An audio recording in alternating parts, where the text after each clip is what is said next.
Sebenarnya ini orang-orang yang kayak begini, yang suka mengharamkan ziarah kubur, mengharamkan maulid Nabi, tidak membolehkan tahlilan, dikit-dikit musyrik, dikit-dikit kafir. Ini orang kayak begini sampai hari kiamat akan selalu ada. Ya, orang-orang yang menyimpang dari ajaran agama itu akan selalu ada. Terus sikap kita gimana? Sikap kita adalah memperkuat ke dalam, mengingatkan keluar sebisanya. Kalau diajak debat kadang saya suka nggak mau sama yang begituan tuh, karena masalah mereka itu bukan nggak ada dalil. Dalil itu banyak, masalahnya mereka nggak mau mengakui aja, gitu ya. Coba ini ya, logika-logika yang kadang disebutkan itu. Saya itu waktu di Mesir, karena kalau sholat nih tahiyat, saya mungkin bisa terhitung jari 4 kali kayaknya itu ditegur saya lagi sholat. Itu coba orang bisa, kalau bahasa anak muda sekarang tuh ngepoin orang sholat.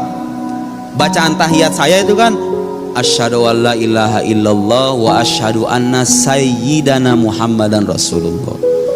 Itu yang diajarkan sama guru-guru kami. Bahkan di Mesir, guru saya kalau azan nih,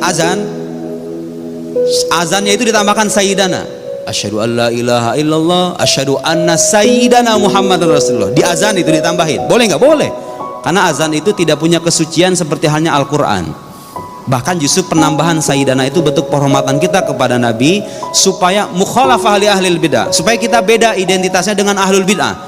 Mereka nggak mau tuh orang-orang ini nih, nggak perlu saya sebutkan nama kelompoknya ya, menyebut Nabi Muhammad dengan kata sayyidina itu nggak mau. Khawatir katanya terjatuh pada musyrik. Padahal itu hadisnya sedemikian jelas. Nabi mengatakan dalam hadis, ana sayyidu waladi Adam wala fakhr. Nabi yang mengatakan begitu. Aku kata Nabi, sayyidu waladi Adam. Aku adalah pemimpin, tuan gitu ya, imam dari anak cucu Adam. Sayyid, yang mengatakan sayyid itu Nabi sendiri. Kemudian khawatir umatnya menyangka bahwa Nabi sedang menyombongkan diri. Nabi mengatakan wala fakhr, tidak ada kesombongan. Nabi mengatakan begitu untuk mengabarkan ke umatnya, wahai umatku, aku ini imam kalian, aku ini sayyid kalian. Jadi kalau kita baca salawat sayyidina, di sholawat kita memuji Nabi setinggi langit, itu gak jadi masalah. Tidak ada dalil keharamannya juga gitu loh Pak. Ada nggak dalil keharaman yang mengatakan kamu wahai orang tidak boleh memuji umat? Gak ada. Ada satu hadis yang mengatakan, sering dijadikan alasan sama mereka itu untuk mengharapkan maulid, puji-pujian, la tatruni kama atratin nasara Isa bin Maryam. Kata Nabi dalam sebuah hadis, suatu ketika Nabi itu masuk ke ke ruangan. Di sana ada para sahabat kemudian bangkit gitu dari tempat duduknya. Nabi mengatakan la tatruni kama atratin nasara Isa bin Maryam. Kalian jangan memujiku secara berlebihan seperti halnya orang Nasrani memuji Isa ibn Maryam. Mereka mengatakan, ini hadis nih sebagai dalil bahwa kita nggak boleh ngadain maulid, ada puji-pujian begitu. Nah, dia lupa bahwa hadis ini itu maksudnya orang Kristen memuji Isa ibn Maryam atau Yesus dalam bahasa agama mereka sampai bagaimana Pak? Itu mempertuhan. Orang Kristen itu bukan cuma muji tapi mempertuhan. Jadi larangan Nabi itu jangan pertuhan aku, sebagaimana orang Kristen mempertuhan Isa ibn Maryam. Bukan larangan memuji secara mutlak, gitu ya. Yang dilarang itu memuji seperti halnya orang Kristen memuji Isa ibn Maryam. Itu yang dilarang. Dan faktanya Pak, ini satu umat kita ini, umat Nabi Muhammad ini adalah umat yang terjaga akidahnya dari kemusyrikan.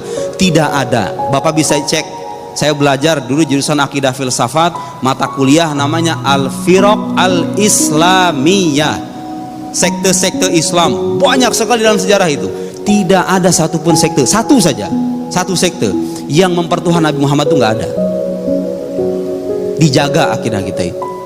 Dan Nabi sendiri mengatakan, masyirku akhafu alaikum, kesyirikan itu nggak aku khawatirkan kepada kalian. Nabi itu nggak khawatir kita syirik.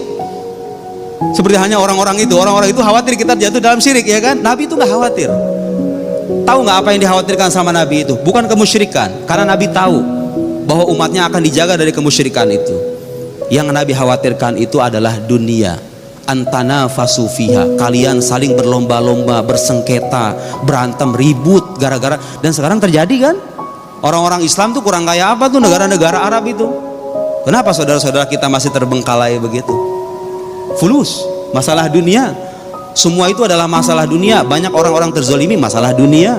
Orang bersengketa, masalah dunia. Orang korupsi itu kadang ada nafsu duniawi. Negara kita bisa harusnya menjadi negara kaya, tapi menjadi miskin. Banyak orang yang jadi maling, jadi koruptor, nafsu dunia. Itu yang dikhawatirkan sama Nabi. Jadi kadang kita beragama terbalik nih. Sesuatu yang nggak dikhawatirkan sama Nabi kita khawatirkan. Itu ya, Nabi nggak khawatir kita musyrik.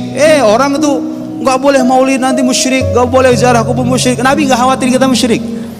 Tapi sesuatu yang dikhawatirkan sama Nabi yaitu dunia, malah kita tenggelam di dalamnya. Nauzubillahi min dzalik.